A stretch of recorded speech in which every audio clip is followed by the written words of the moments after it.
சரிகமபா நிகழ்ச்சியில் கலந்து கொண்டு அட்டகாசமாக பாடியவர் யார் இவர்? ஸ்கிப் பண்ணாம பாருங்க, அப்பதான் ஃபுல்லா தெரியும்.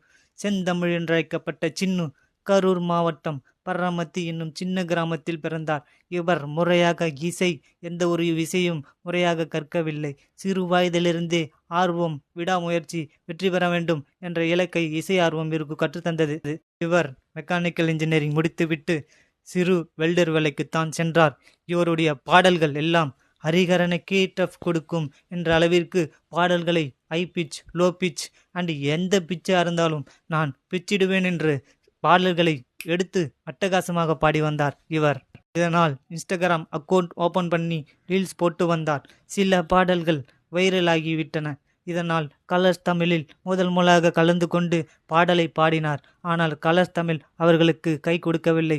பிறகு சரிகமபா நிகழ்ச்சியில் கலந்து கொள்ளலாம் என்று ஒரு ஆர்வம் இருந்தது.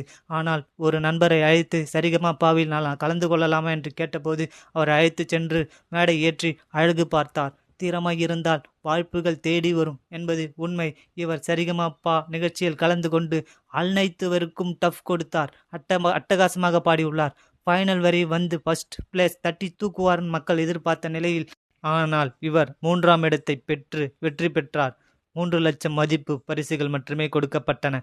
வருங்காலத்தில் இசைத்துறையில் மிகப்பெரிய வாய்ப்பு இவரை தேடி வரும். எளிய குடும்பத்தில் பிறந்து திறமை இருந்தால் எழுந்து விடலாம் என்ற ஒரு உதாரணம் இவரை பற்றி சாரும்.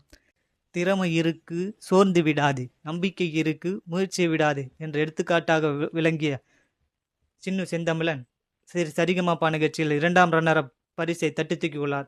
வாழ்த்துக்கள், எல்லாரும் வாழ்த்தலாமே. நன்றி. தேங்க்யூ.